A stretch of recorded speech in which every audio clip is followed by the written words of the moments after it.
你像周恩来是很会做亲民游戏的，亲民这个表演的。我想他更多的是出于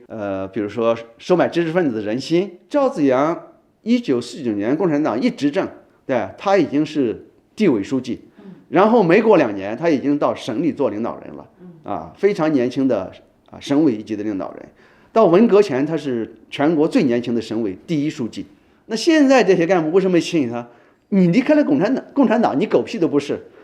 你全都是在共产党这个体制内爬上去，你才是这个人物。对，这个你怎么爬上去的？不是靠能力。对，你习近平在福建、浙江的执政成绩比别人好吗？对，你李克强在河南和辽宁的执政成绩比别人好吗？从什么时候我觉得说我真的是佩服赵紫阳，甚至是敬佩他呢？就是赵紫阳到在天安门这个表现，到那时候我才觉得那时候我觉得我当年给赵紫阳工作。我值得自豪了。而且他后来的思维，我认为是摆脱了共产党的这套概念、逻辑、价值的这样一个书否。胡耀邦、赵紫阳好像也都不太有权力斗争的意识。对。然后我想，第一就是说，共产党这部绞肉机，他们在这边被绞了这么几十年了，为什么他们缺少这个意识？叶剑英在文革前夕到西安来，一见到胡耀邦说。耀邦你怎么瘦成这个样子了？这个耀邦说他们天天逗我对，搞得我就是觉也睡不成，饭也吃不成啊。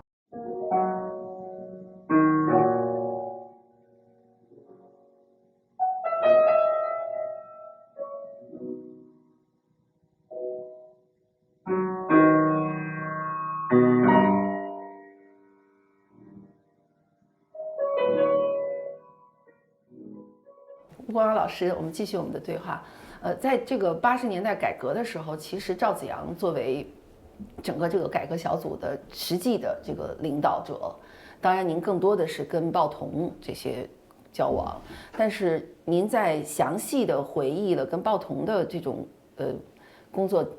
经历这种交流之中，我其实还是能看出来，就是鲍同和赵紫阳他们这一条线还是有一些工作的一些这种独特的方式。当然您对跟赵紫阳我相信也有一些交往，还有我现在觉得在几十年回头去看，您作为一个政治学者，再推得远一点再去观察赵紫阳这个人物，把它放在一个我们现在想的政治生活的这么一个脉络中间，赵紫阳在中国的政治这个舞台上，他到底曾经是一个什么样的人物？他到底发挥了一个什么样的作用？然后现在如果再去评价这个人，不管是作为一个人，还是作为一个共产党的高级官员，您是怎么评价他的？赵紫阳这个人特点今天回头来看，我觉得就是他那个经历，他那个层次，这个共产党官员里面恐怕是极其少见的，摆脱了共产党思维，走出了共产党体制的人。那我们知道，共产党里有一大批知识分子亮头针。那么包括像鲍同这样，他虽然也没有读过大学，因为时代的原因嘛，中学就参加地下党然后还不等他上大学就共产党掌握政权就参加共产党的政权里去工作去了。但是他自己也会认为说我是一个读书人那他做的这个工作也是一个秘书的工作、智囊的工作那么还是都是知识分子。那赵紫阳不是知识分子出身，他也一直是做基层的工作，然后地方的工作到了北京做总理主要也是做经济的工作他自己对这个东西也有清晰的认知。他说我当总理有一条很明确，就是不管意识形态那么这样背景的共产党干部一直是说老八路也好，对这个老红军也好，那么这个官僚体系里的人也好，我觉得像赵紫阳对共产党体制认识之深刻，而且他后来的思维，我认为是摆脱了共产党的这套概念、逻辑、价值的这样一个书否。其实不光是他晚年，就是在失去权利以后，失去自由这样一个过程当中，他有反省不仅是这个东西摆脱了共产党的这一套书否当然他那个时候认知到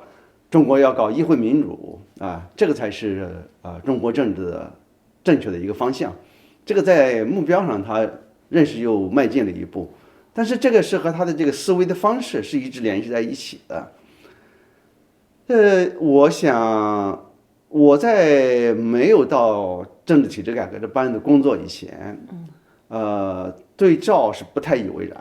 然啊。这个我还记得，我可能上研究生的时代，或者是大学后期，我回老家过暑假，我父亲因为是这个基层的干部嘛，那他自己又喜欢关心一些和他没关系的事情，对，所以他经常会给我议论一些北京的这个事情。那我们那时候觉得年轻学生一般都很喜欢胡耀邦啊，老干部看不惯胡耀邦，这个说他望之不似人君啊，坐不住嘛，讲着话就站起来了，跳起来了，手舞足蹈。我前2天看了一个材料说，胡耀邦在一个很大的会议上讲话啊，讲着就是说到了扭秧歌的事儿，自己就在舞台上扭起来了，对，很率性啊。对，那这种在共产党里非常少见。那所以我们这些年轻的学生在70年代末期、80年代，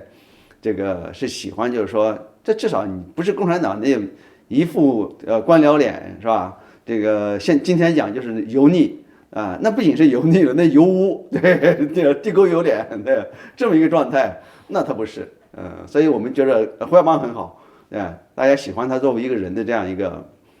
风格。赵子阳们觉得说，就是一个有点能力的官僚嘛，这个我那时候是这种看法，那我父亲呢，他看法不一样，他是从农民的利益出发，对，他说这个胡耀邦他这样的就是说，实际上可能很容易出问题啊，他那时候预判，他认为胡耀邦很容易出问题，他说赵子阳呢，他稳重而且他做的事情实这个也后来反自由化的人也说嘛。就是胡耀邦是说自由化的，赵子阳是干自由化的。但是这个说法呢，是因为他们已经把胡耀邦干掉了。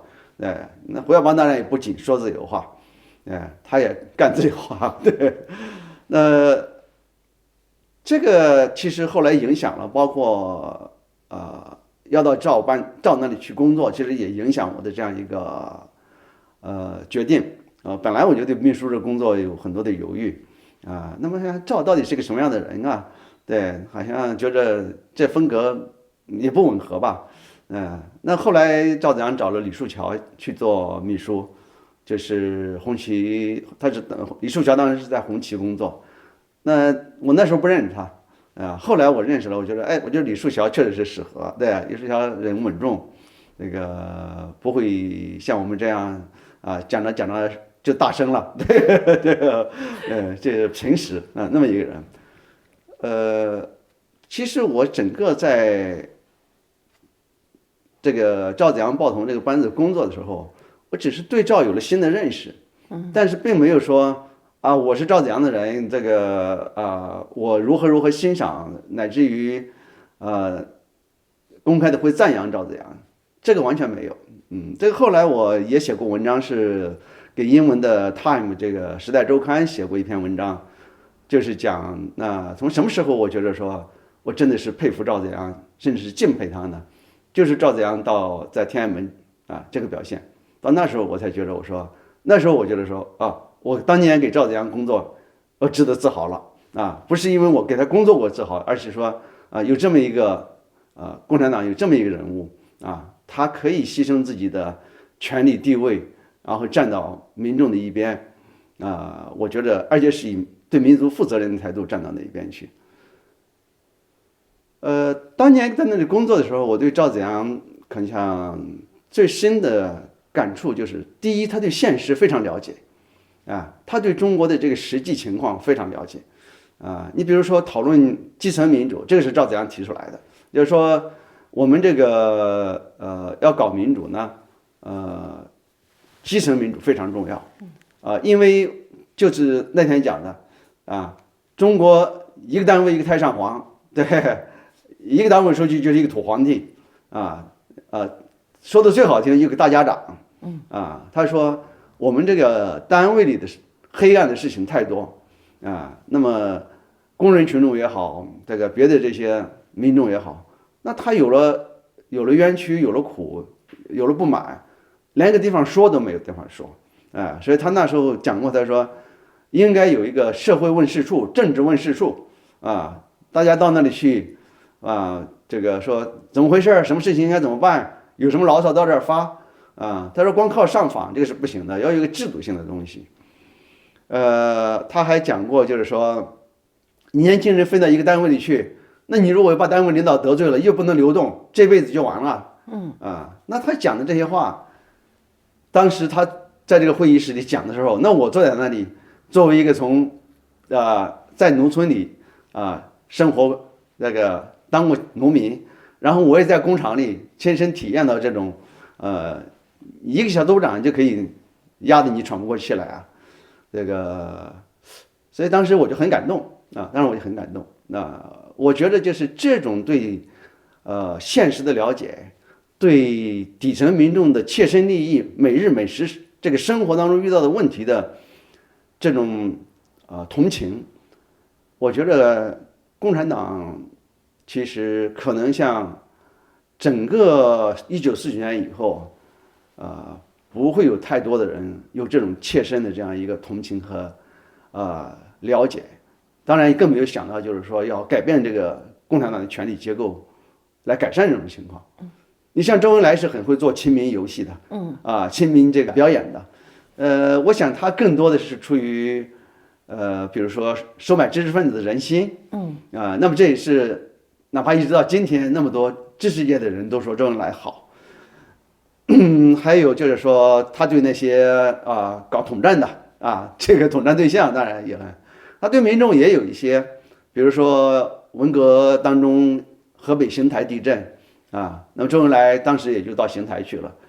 这个我想也有和他作为一个国家的总理，对这些发生了大灾难，他要去帮助解决问题，他也有这个方面的表现。我对周恩来有很多很多的批评，但是我总是觉得说，所有的批评都不要一笔都是说就是一个字盖棺论定我都特别不喜欢说因为一个字来把一个东西说形容一下，这个认知方式太简单那总的来讲就是说，周恩来他是对自己的权力地位的考量，对共产党垄断权力的这一套考量非常非常之多所以我想像胡耀邦、赵紫阳这样对底层民众的关心对整个中国社会现实的了解，那么还有想通过他们的权利来改变这些现象，我觉得在1980年代，即使是自由派的知识分子，恐怕也比较缺少这个东西当然也蛮有一些，你像刘宾彦当然也非常关心这些东西，但是作为自由知识分子的一个整体从当年到今天，我觉得都太缺少这个东西。这是第一个我对赵紫阳就是说印象当然就大大改观了。那可能像你这样还得给我做采访一下吧，了解的多一点了。对。第二个呢，就是说他的学习能力这个我们这些人都是这个别的本事都没有，至少这个读书这个本事还是有的这个所以自以为都是自己学习能力很强的那相对来讲知识也比较多一点思考能力自己觉得也比较强一点但是那赵紫阳就没读过多少书，抗日战争以前高中没有毕业，可能上了一年高中还是什么，对这个，但是他的知识古典的知识关于外国的知识，这个他的学习能力之强，这个都让我应该说非常的钦佩，非常钦佩。对，那这个我写过一些例子，你比如说讲这个政治体制的改革，当时当然大家很多人都对这个腐败，当时就叫不正之风也有看法那么赵紫阳非常强调要制定规则这样胡乔木就觉得说规则没有用这个，那么赵紫阳就是说呢，他说不能完全靠规则，但是有规则呢，比没规则当然更好嘛。这个讲到腐败，就有人就说这个资本主义也有腐败。赵子阳呢，这是他第三个特点，其实我一会儿再讲啊，就是说他实际上他不会就是说一棒子打回去，他会就是说把这个事情的两面都看到，他说是啊，他说当然资本主义社会也有这个拉关系走后门他就说我们看这个《战争风云》这个小说那里面那个一个女的，她说她就通过她爸爸的关系就到电台去工作什么之类的。《战争风云》小说我们都看过，都不记得这个细节了。赵子阳看了这个小说，他记得这细节。当然这样的例子还蛮有一些了。我觉得就是显然他是在随时都在吸收知识那么这个知识呢是和他关心的问题、思考的问题都是联系在一起的，所以他能记住，他能从这里边学习到东西。那整个政治体制改革这个过程当中呢，实际上对所有参与的人来讲，都是一个在学习的过程当中。但我觉得赵子阳呢，可能是学习最快一个是他对原有的政治体制太了解了这个比如说引进国家公务员制度，那对于我们这些人来讲完全不了解1949年以前的国家机器是如何运作的。对49年以后的国家机器怎么运作，实际上大家也只是从外表看，不知道内部这个机器是怎么样的。所以他们这些像鲍同他们这些人一讲就讲说这个国民党时期这个文官有什么的检任、荐任等等这套东西，这个我们完全不知道是怎么回事那赵子阳就能跟他们讲到一起去，然后呢，赵子阳就能够从这里边再进一步生发出来他的想法他的学习能力，这个也是让我非常佩服的。那么第三条呢，就是刚才讲他不温不火那我们这些人当年都是以这个立场鲜明观点鲜明这样一个风格，这个觉得说这种风格好那赵子阳是哪怕你跟他就是在争论一个问题，他也是以一个非常宽厚的态度来的。那我这个例子举过很多次，就是当时这个在讨论制定中央最高层的工作规则比如说中央政治局有几个委员联名要求就应该召开会议中央委员会有多少委员联名要求就应该召开会议，那么日常的决策的一些细则，这个为什么要搞这个东西呢？实际上叶剑英当年给胡启立讲过，这是胡启立在我们开会的时候转述的。他说文革的后期叶剑英讲，他说那我也见不到毛主席。那其实那时候大家都对很多事情有意见，但是毛不说开会，那谁都没有办法开会。你不开会就不能讨论问题，那你就不能解决问题。这个实际上呢，我们看西方的这个民主制度下的运行规则实际上都是有这个的这个一个委员会，那么主任主席本来他有召集会议的权利，但是不是只有你有召集会议的权利。如果你这个委员会里边有几个占了某一个比例的委员联名要求开会议，那你就必须召开会议。那么这个权利就有制约类似这样的一些规则吧。那这个当时那次会议邀请了胡乔木，就是毛泽东当年的大秘书这个是毛死之后1980年代中国这个所谓左王这是站在毛的这个传统的意识形态上来阻碍改革的这么一个人物那么他说搞这个东西有什么意思？这个他说这个东西都很琐碎，没有意思他说主要还是人怎么做嘛，这个规则不能够束缚得住人嘛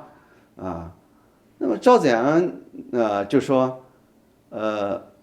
光有规则肯定是不行的那么这里边要有人的这样一个执行大家要养成这种意识，有这个习惯等等。他说但是呢你没有规则呢，那大家都没有制度没有规则就没有制度所以这个就不可能有一个对所有人有一个这样一个，你知道按照这个章程来运作，不管你是党魁还是部队多的人，他不用这个词了啊，不管你是什么样的领导人嘛啊，你都要按照这个规则来运作。那运作的不好啊，这个人可能这方面不太愿意按照规则来做，那你要别的人要有办法让他来按照规则来运作，所以要有一套规则啊。然后胡乔木就说，胡乔木还是号称共产党的最大的理论家，我跟他接触过，应该说很多次啊，就是包括会议的场合，我从来没有见他讲出过什么理论来。对，他就是说这东西不行，这东西没意思，他就是这就他的理由，他的理由就是这东西没意思，像看门狗一样。然后赵子阳就马上就讲说，这就是一个制度重要还是人重要的问题。他说人也重要，制度也重要，但是我们过去的问题就是一直是没有制度的，所以现在要把这个东西定下来啊，然后呢人再去执行，那么人在这里边再接受这个制度的这样一个规范、制约、训练啊，这个是慢慢的制度和人互动才能走向有规则的这样一个政治。我觉得你看赵子阳和这个大理论家辩论，他马上就能像你讲的拎出来啊，能够把这里边的理论含义说出来。那胡乔木根本就讲不了这个东西，这个我这个东西我倒觉得还不是那么打动我哈，就是赵子阳就绝对不会疾言厉色那就是都是语出平和所以后来呢，我不是后来了，在这之前呢，我是看这个香港的那些杂志，我们在人民日报工作都能看到香港的那些反共杂志真的这个什么那时候什么70年代那时候叫解放，还不是开放杂志等等，这也很多，我们的部门里都有订的，这个那上面这个关于高层的各种各样的小道消息很多嘛，对我们那时候我在人民日报工作也很少看到最高层的领导人在一起怎么开会所以也就是看了以后也想这样的，比如说谁跟谁拍桌子吵架了什么的这个东西。对，那等我去参加了这样的会议以后，反正我没有看到拍桌子吵架的这种情况。那也许因为我参加的会议基本上都是赵子阳主持的会议，那么当有不同意见的时候，你会发现赵子阳从来不疾言厉色，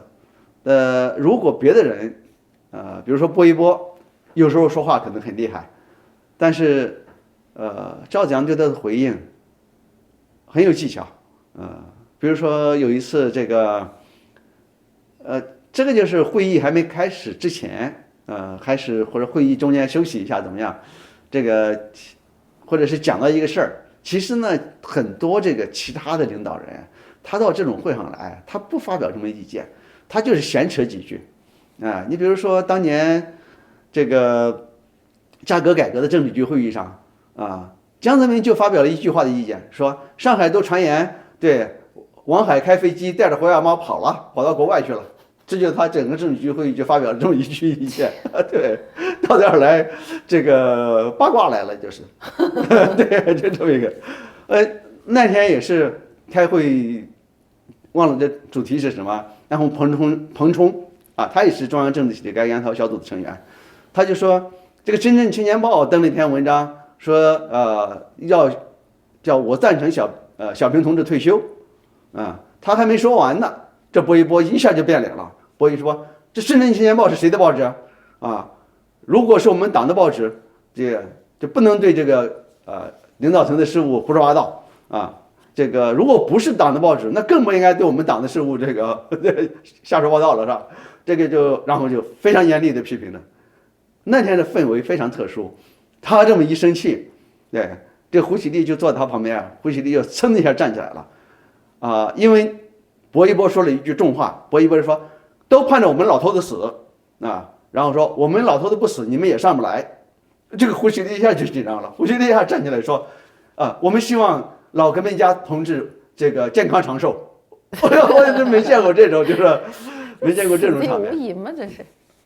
此地无银，我怎么觉得？对，这个有点像那个金庸写的那小时候的那种情节赵子阳神色不变，对，根本不搭这茬，对，因为刚才是在讨论一个主题嘛，那这个彭中是插进来说这么一句，然后呢，这个赵子阳就接着说他这个题目，那薄一波不满意了，当然薄一波马上就插进来说，我建议常委，他就面对赵子阳说，我建议常委要过问一下这个事情。这个赵子阳就也没说啊我会过问的，也没说我不过问。赵子阳说，我是在沿着刚才这个思路在想问题，就是说，我想起来了，这个思路就是说，我们政治体制改革到底要做一个什么东西，要找到这么一句话概括，非常鲜明啊，这样也便于全党和这个全国的民众来了解这个东西啊。因为在这之前提出这个问题了，所以赵子阳根本就没搭这个茬，就继续讲这个。那波一波也不能接着再追了，这事情就过去了。这个当时呢，有人是说，赵子阳圆滑啊，我的观察呢，就是共产党第一呢，原则性很强，斗争性很强，那他不允许你看事情要看多个方面啊。那你是共产党的领导人，你看事情就得按照党的原则，就得这么看啊，那就是这样的啊，那不能有说另外的还有。考虑事情的另外一个方面啊，然后他们都是斗争性很强的，所以赵子阳呢，他不是这样啊。其实我个人虽然非常这个有这样一个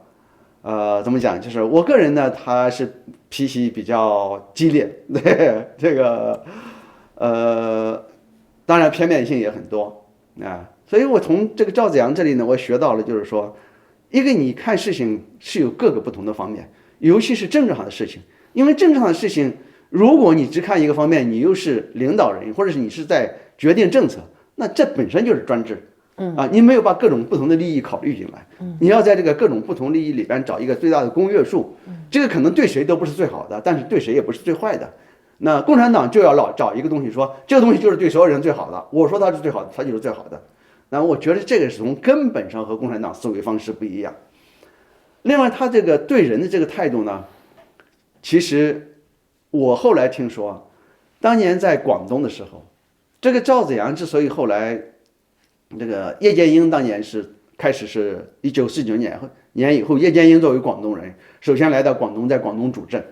但是这个土改的过程当中呢，毛泽东对他不满，认为他太温和了。认为他是本地人和本地的这些地主什么之类的，可能有各种各样的感情的利益的，同而言是各种关联，但是也没有找到他很大的罪名，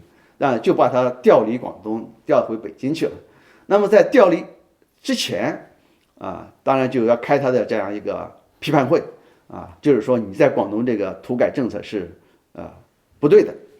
当时毛调了一个叫做我们党的坦克车，就是陶铸，那个陶铸当时在广西。陶铸在广西搞土改、剿匪、杀人无数，然后呢，毛就把他调来，要用他的陶铸这个路子去在广东搞土改，但是陶铸呢就是说剿匪是很厉害，杀人无数，但是土改呢这个东西有千丝万缕的这个利益关联，要有动员群众，那么还有对农村情况的了解，陶铸可能比较不是那么擅长，然后就调了年轻的赵子阳，从河南调来的作为土改专家。把赵子阳调来辅佐陶铸做土改，所以实际上呢，陶铸和赵子阳两个人到了广东来，就是来斗叶剑英的，就是来把叶剑英的这套政策给他颠覆掉的。那拿着毛的这个圣旨来做这个。当然，赵子阳在广东土改当中我们现在也不做这个盖棺论定他肯定有左的过火的做法特别是。广东的这个广东籍的老干部这个比如说叶剑英时期的广东的第3把手还是第4把手叫顾大存，这个人资格很老那么他呢就是后来被斗争非常冤屈，一直到了90年代或者是21世纪的初期，顾大存的秘书还写了一本书。那么其中当然也严词的批判赵子阳当时的作为，但是赵子阳实际上呢，这个当时他是广东的，可能是连第7把手、第8把手也不是吧？他好像是开始是秘书长，对然后又升上来了。我估计这里边呢，应该有说赵子阳肯定要跟着毛的路线走，这个是没有问题的。但是我想赵子阳个人到底对谷大存有多少，就是说好像斗争谷大存对我自己有利益，我其实从那里面也没有看到太多，也没有看太多。那我讲这个就是说呢，在斗叶剑英的这个过程中，批判叶剑英的过程中，那么大家，你像陶铸本来就是一个火爆性子啊，坦克车嘛，对吧？这个而且现在都拿到毛的圣旨了啊，所以这个批判叶剑英呢，共产党的批判会你可想而知了，那不要说叶剑英了，当年这个斗争朱德啊，在延安，在北京，斗争朱德那个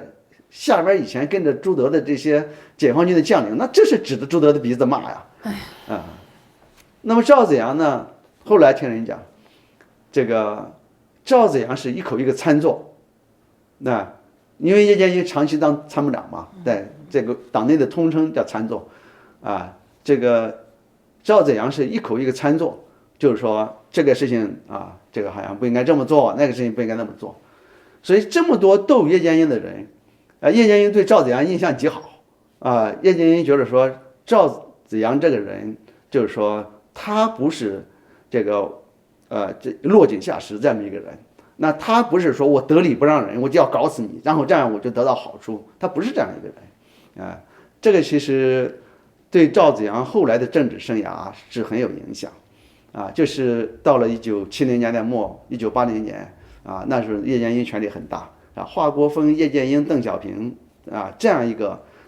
三人最高执政团队，选了胡耀邦和赵子阳当一个管党一个管政，实际上呢，现在总以为是邓小平选的他们两个人，那这里面呢有很多历史的细节都被后来共产党这样把它扭曲或者掩盖了。其实胡耀邦呢和华国锋和叶剑英和邓小平关系都很好这一定是这三个人有共识才会选了胡耀邦。那么赵子阳也是这样的也恰恰和华国锋、叶剑英、这个邓小平三个人关系都相当好所以这个叶剑英实际上和赵子阳没有工作关系，就是被赵子阳批判过，那他欣赏赵子阳。那如果按照有些人的逻辑，就是说，那赵子阳就是为了是不是已经预见到将来当然叶剑英的掌权，所以现在你看就已经埋下伏笔了，和叶剑英搞了关系了，这个都是不顾起码的逻辑。你再伟大，你知道下一秒钟要发生什么事情吗？你不知道的，对吧？那就是这么一个，他就是这么一个性格。就这三点，我对赵子阳就是说，第一就是他对中国的社会现实非常了解。当年我对这一点非常有疑惑。赵子阳1949年共产党一执政，对，他已经是地委书记，然后没过2年，他已经到省里做领导人了，非常年轻的省委一级的领导人。到文革前，他是全国最年轻的省委第1书记，都在深宅大院里生活。都是高高在上的领导人，那么出门我想象也都是对，前呼后拥这样一个场面，他怎么会知道就是说，中国的现实是这个样子呢？对啊，怎么知道的呢？后来看到一些材料说赵子阳特别注重调查研究，这个到农村去，我心想这个东西你骗不了我呀，就是我们那天讲，对，我在农村当下乡知青当农民的时候，我就知道你们领导人怎么样到下边来观察现实。那我所能接触到的还不过都是县里的干部而已，都这么对前呼后拥，根本就不会看到现实的。那赵子阳一个省里的领导干部，他就是调查研究，谁知道他做什么调查研究？下边说什么他信什么嘛。那么这个是后来看到蔡文斌先生他编了一个书，就是赵子阳在四川，我知道。后来他也编了别的一些书，那么那里边呢，有一些人回忆赵子阳做调查研究的这样一个非常细节的东西，我才知道，那么赵子阳本来做调查研究就和我见到的那些干部是不一样的，对，他一个面包车，对，来了，没有人知道，比如说我记得一个很有意思的故事，那是四川的，现在脑子真是不好，记性的，那个县是最早撤销人民公社的县，对，那么赵子阳到这个县来呢，就是说那天下着小雨，这是那个县委书记回忆他说，说那个忽然间说赵书记来了，哎，他说也没先打个电话来，然后赵子阳的那个小面包车就进来了啊，然后进来以后，然后那个当然这个县委书记就说啊，他说那你进办公室向你汇报，赵子阳说我不进办公室，你上车。对，那个，然后那个拉出舒适区。对，这个县委书记就上车，他说这个你们这里说有一个哪个公社叫向阳公社，这个向阳公社就是后来全国第一个撤销人民公社的地方。他说这个向阳公社说是这个地方是什么东西不错，他说你现在就跟我们一起去到那向阳公社去看啊，说县里的情况你在车上向我汇报啊，那县委书记就陪他去了啊，可能开车好像也不知道多远。他说开到那个村口了，在路上，对这个县委书记就说这个向阳公社啊，这个有一个农民，他们家养那个猪养的特别肥，那个但是呢这个他说也不知道他怎么养的，他说我们这个现在又缺粮食，这猪养的这么肥，赵子阳一听有意思了，他说我们都给他叫什么东西，反正给那个猪有个外号，对这个四川人可能。喜欢给猪起外号吧？那个汶川地震的时候不还有个猪坚强吗？对。然后他就，赵子阳一听说，他说，这个猪我去看看。他说那个现在就拐过去，就往那拐了。那时候也没有手机，当然是连电话都没有，不可能事先通知那个村子的人吧。这个拐过去以后呢，这个书记来过，他知道路。那拐过去以后，那农民家里不可能通面包车那个路啊，所以这个走着走着，而且又下着小雨，车不能走了。不能走了。后来这个县委书记说，今天就不去了吧。但是这个你看还得有可能2里路呢，是吧？这个车也开不进去了。赵子阳说2里路不远，来下车走。然后说也没伞。赵子阳说这点小雨不就是细雨吗？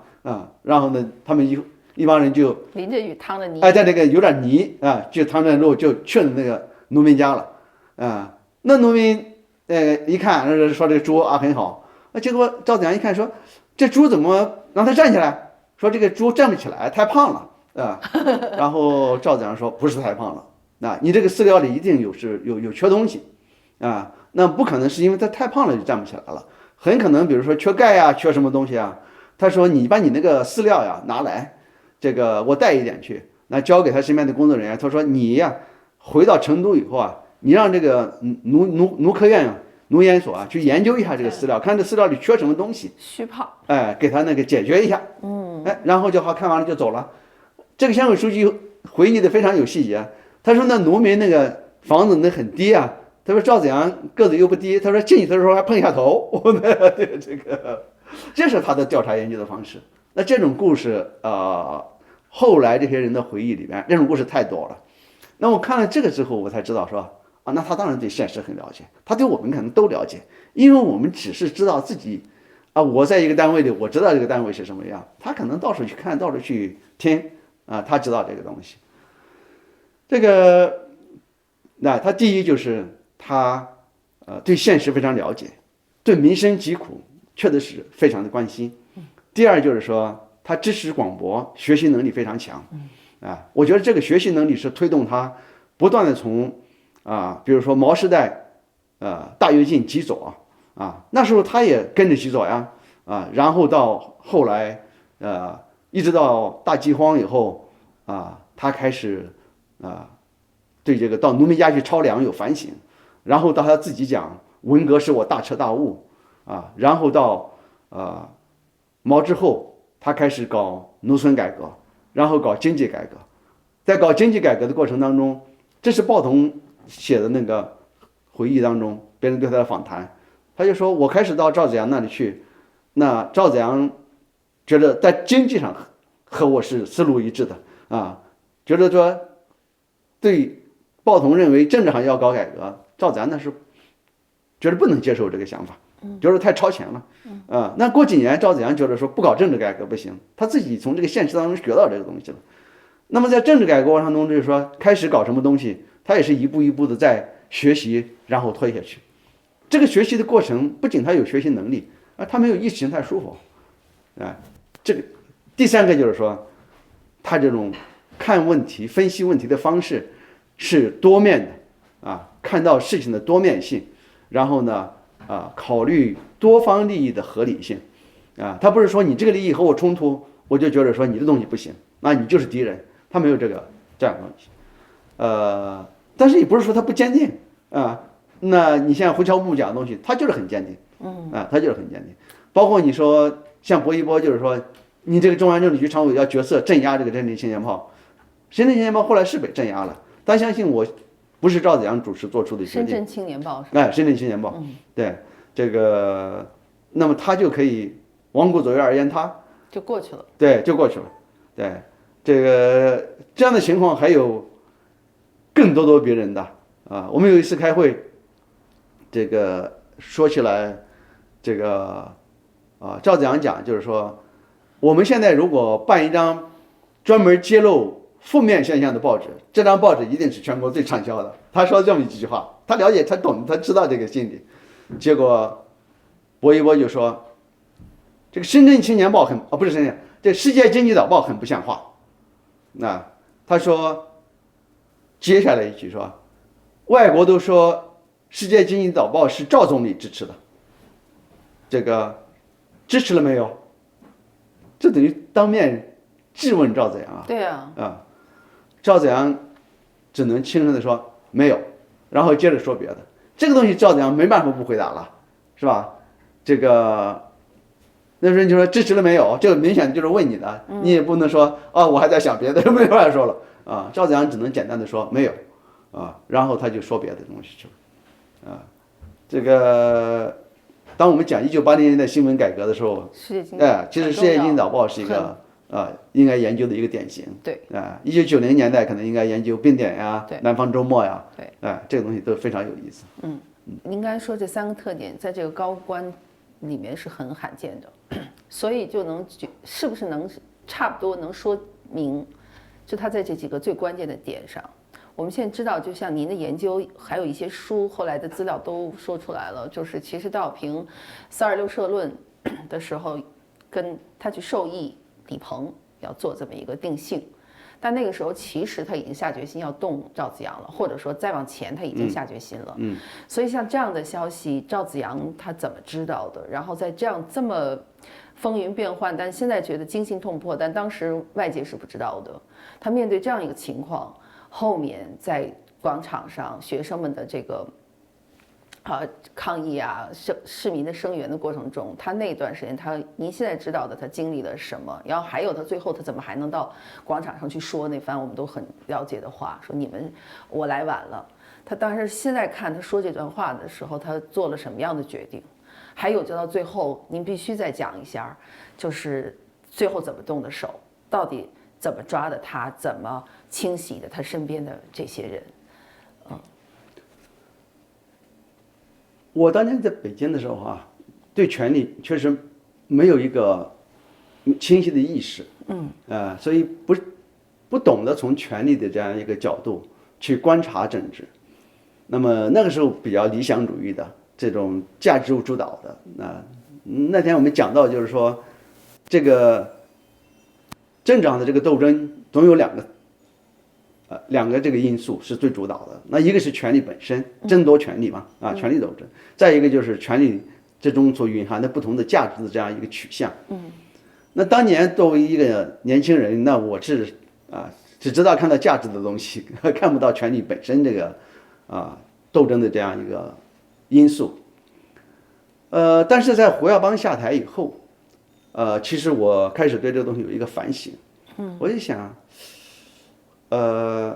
然后呢，就看到赵紫阳他这个推动政治改革，然后他考虑问题、他分析问题的这样一个方式，我就感觉就是说，胡耀邦、赵紫阳好像也都不太有权力斗争的意识。对。然后我想，第一就是说，共产党这一部绞肉机，他们在这边被绞了这么几十年了，为什么他们缺少这个意识？第二就是说，他缺少这个意识，他怎么升上来了还？对，他怎么还成为这个那么多人都在争夺权力，他们最后在这些权力的争夺者看来，他们是成功者，是胜利者。那么这两个问题，我当时就想，对我来说是个困惑。那么我的其中一个解答就是呢，他们两个人在1949年以前都属于中层甚至中下层。胡耀邦应该说是中层中层的干部。那么赵子阳呢是中层、中下层的干部。那么这个时候呢，共产党从共产国际所传承来的那一套残酷斗争、无情打击啊，连毛都批判这个东西，这个，然后加上毛的延安整风这套东西，那么他们可能只是过一过水，那么他们自己不会搅入到这里面去。那么他们在底下做事情呢，共产党在整个夺取政权的年代，那么一个是相当的分散，任何一个地方你说每天等着延安来指示，那你什么也不要干了，早就被这个敌方给干掉了。那他自己都有相当的自主性，相当的有这样一个机动性，他要有他自己的创造性，那么你哪个地方做得好，那么当然延安党中央就会承认你。实际上呢，这也是我讲，当我们对比毛时代对这些高层的干部的这样一个迁徙和习时代对这个高层干部的迁徙呢，你就会看到，就是说，虽然呢毛那时候伟大领袖红太阳等等，但是实际上呢，毛所面临的这样一些和他一起那不要讲和他层次差不多的，哪怕是底下这些，那中层以上的，这个都是当年不是靠了共产党人家取得的地位，而是你共产党靠了他们，说我在这个地盘我打下来了，对，然后呢，但是我是共产党的人，最后呢，你共产党才成功了，那共产党并没有给你提供多少东西，说你能够把这个地盘打下来，所以呢，这个呢就是他们有这种，就是说，因此他那个衡量干部的标准呢，是说你能把这个事情做好，还有能力的，有这个能力，有这个能力。那现在这些干部为什么吸引他？你离开了共产党，你狗屁都不是。你全都是在共产党这个体制内爬上去，你才是个人物。对，这个你怎么爬上去的？不是靠能力。对，你习近平在福建、浙江的执政成绩比别人好吗？对，你李克强在河南和辽宁的执政成绩比别人好吗？你哪个地方比别人做得好啊？那不存在这个东西了那就是他们对这个体制的以服性是非常强的。那么共产党当年打天下的时候，如果也是这么一个东西的话，他打不下来天下的嘛。对所以这个呢，我想也是，就是说，他们至少在当时的话呢，就是说升到一定的层面，那么是靠这个东西。当然，他绝对不会做，就是说共产党不让他做的东西，他一定要做。比如说共产党制定这么一个政策，你没有把这个政策贯彻好他也是按照贯彻共产党的政策这样一个总的一个框架内，但是在这个框架内呢，能够具体的把事情做好。那具体做好，如果这个总政策对他做好这个事情可能是有妨碍的话，他会变通的处理其实我们看到呢，你说赵子阳在地方治理这个过程中都有这种现象，这是一个解释了。那么等他们升到这个领导层的这个位置了，就是全国领导层位置了，那你看这是赵子阳这很简单嘛，他在四川四川在赵子阳去以前，这样一个天府之国，这样一个产粮的这样一个大省，已经到了这是田纪云的回忆写的。田纪云说，那个时候在四川，对，1970年代中期，你一袋粮食就可以把一个不是一袋粮食，它是多少粮食？可能很小的袋子就可以换一个姑娘，就这一条人那么赵子阳去了2-3年，那四川这就把这个问题解决了嘛，这也是为什么在1970年代末期流传这个要吃粮找子阳，要吃米找万里吧所以这个政绩在哪里呢？这个所以他人呢都是有路径依赖的路径依赖就是说我过去这么做事是这么做成的，那我下次做事当然还是这么做那可能在新的环境下会有调整这个但是呢基本的做事的方法是很难改变的所以他们到了北京以后那胡耀邦到了总书记位置上，赵子阳到了总理位置上，也还是要做这个，而且他也知道让他来就是让他来做事，是吧？不是说你善斗善拍这个才把你选上来的嘛。我觉得这个和1970年代末80年代这个特殊的政治氛围，就是说从华国锋到邓小平，都是要把经济搞上去。那么你有能力来把经济搞上去，你就会得到重用。对，其实到了80年代后期，你像李鹏当了总理，实际上呢，这里边呢，我觉得就和当时的高层的这样关心的重点就有变化。这个变化就是说，1970年的末期，你会觉得从邓小平到陈云，还不要讲华国锋，都会觉得说，再这样搞下去，共产党就完蛋了呀。对，要国力没有国力是老百姓都没有饭吃，没有饭吃，对，那真的要造反，那你不知道怎么办呢？所以这个是从他们的政权来讲，他们也要发展经济，他们要解决实际对他的政权有利的问题。对，是，所以这样呢，就是他觉得这个发展经济是非常紧迫的一个问题。那么到了1980年代末期，他们好像也感觉到这个经济已经，农村的经济早就复苏了，虽然也遇到了一些问题，但是这个没有那么紧迫了。他们其实共产党的很多领导人都是小富即安的这么一个这个心态了，还没到小富呢，反正家里有粮食吃了家里有粮食吃了就该烧包了。对，这个所以选李鹏这样的，李鹏什么都不懂李鹏可能懂水电，这个我不敢，这是他的专业，我不敢贬低他那他对经济他是完全不懂那农业生产他也不懂，他都不懂实际上这个选这么一个总理我相信就是邓小平也心里其实觉得有点不妥当但是呢，这也是为什么，就是说李鹏当了总理以后赵紫阳还是中央财经领导小组组长。赵紫阳这个中国主管经济最高领导人，是从他1980年4月进北京，一直到1989年6月下台，对，他都是中国经济的最高负责人那么过去他当总理的时候他是，那他不当总理，李鹏当了总理，他还是。这个就是实际上邓小平信不过李鹏能够掌管中国经济这个舵，那么还是让赵紫阳来掌舵。但是李鹏心里可是非常不满意那我当了总理，我没有这个经济权，我还有什么权呢？所以这里边实际上有很多的引发这个后来高层的这个斗争的一些因素包括把这个非常保守的姚依林政治上很保守，但是姚依林经济上懂他是财政专家对，这个成为第一副总理，因为这总理不懂所以等于上面一个领导人总书记懂然后呢你旁边一个第一副手懂这样呢来解决经济问题。但是在政治上呢，最后姚依林当然就和李鹏一起这个倒赵89的时候，这个是完全站在镇压学生这一边嘛所以这些事情分析起来都有一些来龙去脉。这胡耀邦和赵紫阳他们两个就是个人性格非常不同的，但是他们的从政的这样一个态度价值有很多相同之处你比如说胡耀邦，他在1965年吧，被毛从团中央第一书记派到陕西省委当第一书记，还兼任团中央第一书记，实际上就是要增加他对地方治理的经验了。那么胡耀邦去了以后，就到下面村子里去跑了以后就发现当时原来的陕西省委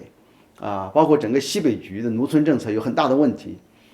结果他回来就讲这个问题，西北局就开始逗他，这个西北局第一书记刘兰涛上一任的他接的陕西省委第一书记就组织干部会逗得他当时都皮包骨头了这个叶剑英在文革前夕到西安来，一见到胡耀邦说：“耀邦你怎么瘦成这个样子了？”这个耀邦说：“他们天天逗我对，搞得我就是觉也睡不成，饭也吃不成那能不瘦吗？”这个叶剑英这段故事很好玩对，叶剑英呢就是说你这样不行你跟我回北京吧。这个胡耀邦说毛主席让我到这儿在陕西管陕西这块地方，那我不能因为他们逗我就跑回北京去了呀，那不行在这逗我也得在这待着呀。然后叶剑英说好明天我回北京，你到机场送我。那耀邦说那一定对，这个胡耀邦去飞机场送叶剑英呢上了飞机，然后说耀邦我还有个事你再上飞机来，咱俩再谈几句。耀邦一上飞机叶剑英说关舱门起飞，这个劫回去对，了。把他劫持到北京了，啊，这个胡耀邦文革初期保了一命，他要在陕西的话，他可能被斗死了，真的是，